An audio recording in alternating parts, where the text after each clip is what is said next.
Hello dear students. तो आज का हमारा टॉपिक है comparison of main characteristics of crystalline solid and amorphous solid. हम इसको दूसरी तरीके से भी डिफाइन कर सकते हैं कि डिस्टिंग्विश बिटवीन क्रिस्टलाइन सॉलिड और एमॉर्फस सॉलिड। देखिए यहाँ पर मैंने क्रिस्टलाइन सॉलिड के सारे पॉइंट्स लिखे हैं और यहाँ पर मैंने एमॉर्फस सॉलिड के सारे पॉइंट्स लिखे हैं। तो क्रिस्टलाइन सॉलिड में पहला पॉइंट पढ़ते हैं, the constituent particles are arrange in the regular manner containing short range as well as long range order. क्या होता है क्रिस्टलाइन सॉलिड में जो पार्टिकल्स होते हैं, कंस्टिट्यूएंट पार्टिकल्स एक रेगुलर मैनर में अरेंज होते हैं और short range as well as the long range order में वो अरेंज रहते हैं। एमॉर्फस सॉलिड देखिए, the constituent particles are not arrange in the regular manner. Amorphous solid में क्या होता है, जो कंस्टिट्यूएंट पार्टिकल्स होते हैं वो रेगुलर मैनर में अरेंज नहीं रहते हैं and there may be at the most some short range order only. और यहाँ पर जो पार्टिकल्स होते हैं वो सिर्फ शॉर्ट रेंज ऑर्डर में ही अरेंज होते हैं। क्रिस्टलाइन सॉलिड में देखिए, they have the defined geometric shape. Crystalline solid का जो शेप होता है वो प्रॉपर होता है, एक ज्योमेट्रिक शेप में क्रिस्टलाइन सॉलिड हमेशा प्रोड्यूस होते हैं। अमॉर्फस सॉलिड देखिए, they have irregular shape. Amorphous solid को अपना खुद का शेप नहीं होता है। They have sharp melting point.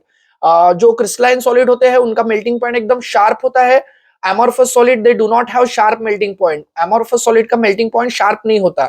crystalline solid जो होते हैं एनआइसोट्रोपिक नेचर के होते हैं। एनआइसोट्रोपिक का मीनिंग क्या होता है कि अपन जो इनकी फिजिकल प्रॉपर्टीज है वो हर डायरेक्शन में अगर मेजर करेंगे, फिजिकल प्रॉपर्टीज बोले तो जैसे कि थर्मल कंडक्टिविटी, रिफ्रैक्टिव इंडेक्स, ये जो फिजिकल प्रॉपर्टी हर डायरेक्शन में मेजर करेंगे तो हर डायरेक्शन में क्रिस्टलाइन सॉलिड की जो प्रॉपर्टीज है वो अलग अलग आएंगी। इसलिए जो क्रिस्टलाइन सॉलिड होते हैं एनआइसोट्रोपिक नेचर के होते हैं। एमॉर्फस सॉलिड जो होते हैं वो आइसोट्रोपिक नेचर के होते हैं। आइसोट्रोपिक नेचर के होना मीनिंग कि जो प्रॉपर्टीज है एमॉर्फस सॉलिड की, जैसे कि उसका रिफ्रैक्टिव इंडेक्स हो गया, थर्मल कंडक्टिविटी हो गई, ये प्रॉपर्टीज हर डायरेक्शन में अगर आप मेजर करोगे तो हर डायरेक्शन में ये प्रॉपर्टीज सेम ही आती है।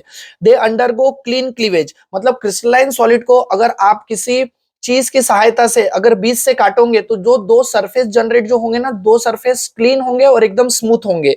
यहाँ पर देखिए एमॉर्फस सॉलिड में दे undergoes N irregular cut.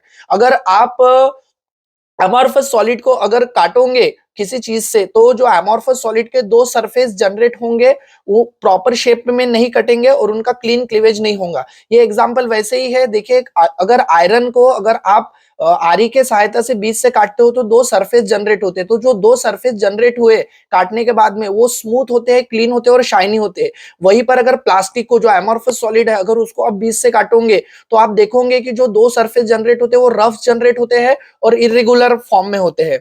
They are true solid. जो एमॉर्फस जो क्रिस्टलाइन सॉलिड है वो ट्रू सॉलिड्स होते हैं, एक्चुअल सॉलिड्स होते हैं। और जो एमॉर्फस सॉलिड है वो सॉलिड के जैसे तो होते हैं लेकिन उनको सूडो सॉलिड्स बोलते हैं या सुपर कूल्ड लिक्विड्स भी बोलते हैं, क्योंकि कुछ कुछ एमॉर्फस सॉलिड फ्लो होने की एबिलिटी भी रखते हैं। एग्जांपल्स देखिए क्रिस्टलाइन सॉलिड के, आइस, NaCl, एटेक्स्ट्रा। और एमॉर्फस सॉलिड के एग्जांपल्स देखिए ग्लास, रबर, प्लास्टिक। तो ये था difference between crystalline solid and amorphous solid. ऐसे ही मोर वीडियोस के लिए आप मेरे चैनल मृणाल सर केमिस्ट्री को सब्सक्राइब कर सकते हैं। लाइक कीजिए, शेयर कीजिए, अपने दोस्तों के साथ शेयर कीजिए। Thank you everyone.